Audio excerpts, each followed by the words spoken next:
ಪ್ರಿಯರೇ, ದಿನದ ಬದುಕಿಗೊಂದು ಕ್ರಿಸ್ತನ ಈ ದನಿ ನಮ್ಮೆಲ್ಲರಿಗೂ ಪ್ರೇರಣೆಯಾಗಲಿ. ಪೂಜಾ ವಿಧಿಯ ಸಾಧಾರಣ ಕಾಲದ 23ನೆಯ ವಾರ, ಸೆಪ್ಟೆಂಬರ್ 11, 2024 ಬುಧವಾರ. ಸಂತ ಲೂಕನು ಬರೆದ ಪವಿತ್ರ ಶುಭ ಸಂದೇಶದಿಂದ ವಾಚನ. 6ನೇ ಅಧ್ಯಾಯ 20ರಿಂದ 26ರವರೆಗಿನ ವಚನಗಳು. ಆ ಕಾಲದಲ್ಲಿ ಯೇಸು ತಮ್ಮ ಶಿಷ್ಯರ ಕಡೆಗೆ ದೃಷ್ಟಿಸಿ ನೋಡಿ ಹೀಗೆಂದು ಬೋಧಿಸಿದರು. ದೀನ ದಲಿತರೇ, ನೀವು ಭಾಗ್ಯವಂತರು, ದೇವರ ಸಾಮ್ರಾಜ್ಯ ನಿಮ್ಮದು. ಈಗ ಹಸಿದಿರುವವರೇ, ನೀವು ಭಾಗ್ಯವಂತರು, ನಿಮಗೆ ಸಂತೃಪ್ತಿಯಾಗುವುದು. ಈಗ ಅತ್ತು ಗೋಳಾಡುವವರೇ, ನೀವು ಭಾಗ್ಯವಂತರು, ನೀವು ನಕ್ಕು ನಲಿದಾಡುವಿರಿ. ನರಪುತ್ರನ ಶಿಷ್ಯರು ನೀವಾದುದರಿಂದ ನಿಮ್ಮನ್ನು ದ್ವೇಷಿಸಿ, ಬಹಿಷ್ಕರಿಸಿ, ಧಿಕ್ಕರಿಸಿ, ನಿಮ್ಮ ಹೆಸರೆತ್ತುವುದು ಕೂಡ ಕೇಡೆಂದು ತಿರಸ್ಕರಿಸುವಾಗ ನೀವು ಭಾಗ್ಯವಂತರು. ಈ ಜನರ ಪೂರ್ವಜರು ಪ್ರವಾದಿಗಳನ್ನು ಹೀಗೆಯೇ ತೆಗಳಿದ್ದರು. ಇದೆಲ್ಲ ಸಂಭವಿಸುವಾಗ ಹಿಗ್ಗಿ ನಲಿದಾಡಿರಿ, ಏಕೆಂದರೆ ಸ್ವರ್ಗದಲ್ಲಿ ನಿಮಗೆ ಲಭಿಸುವ ಪ್ರತಿಫಲವು ಮಹತ್ತರವಾದುದು. ಆದರೆ ಧನಿಕರೇ, ನಿಮಗೆ ಧಿಕ್ಕಾರ, ನೀವು ಸುಖ ಜೀವನವನ್ನು ಅನುಭವಿಸಿ ಆಗಿದೆ. ಈಗ ತಿಂದು ತೃಪ್ತಿಯಾಗಿರುವವರೇ, ನಿಮಗೆ ಧಿಕ್ಕಾರ, ನೀವು ಹಸಿದು ಬಳಲುವಿರಿ.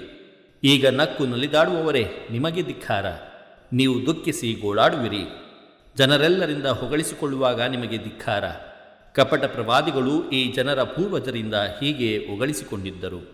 ಪ್ರಭುವಿನ ಶುಭ ಸಂದೇಶ. ಕ್ರಿಸ್ತರೇ, ನಿಮಗೆ ಸ್ತುತಿ ಸಲ್ಲಲಿ. ಚಿಂತನೆ. ಲೋಕದ ದೃಷ್ಟಿ ಮತ್ತು ದೇವರ ದೃಷ್ಟಿಯಲ್ಲಿ ಭಾಗ್ಯವಂತರು ಯಾರು?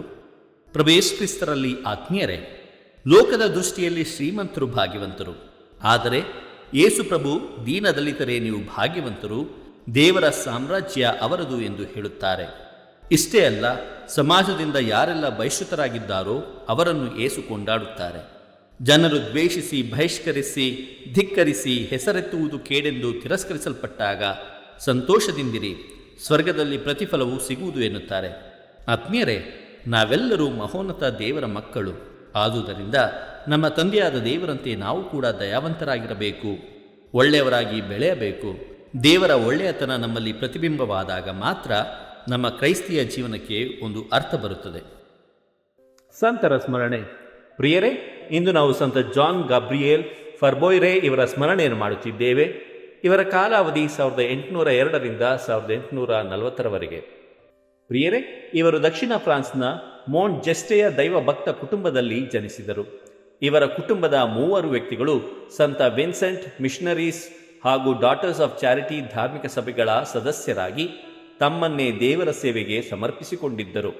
ಇವರು ಸುವಾರ್ಥ ಪ್ರಸಾರಕರಾಗಿ ಚೀನಕ್ಕೆ ತೆರಳಿ ಅಲ್ಲಿಯೇ ರಕ್ತಸಾಕ್ಷಿಯಾದರು.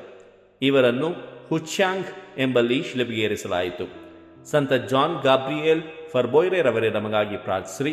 ದೇವರು ನಮ್ಮೆಲ್ಲರನ್ನು ಆಶೀರ್ವದಿಸಲಿ. ಇದು ದನಿ ಮಾಧ್ಯಮ ಮನೆಯ ಕೊಡುಗೆ. ಧ್ವನಿ ವಂದನೆಯ ಸ್ವಾಮಿ ಶಾಂತಕುಮಾರ್ ಜೆ, ಬೆಂಗಳೂರು ಮಹಾಧರ್ಮ ಕ್ಷೇತ್ರ.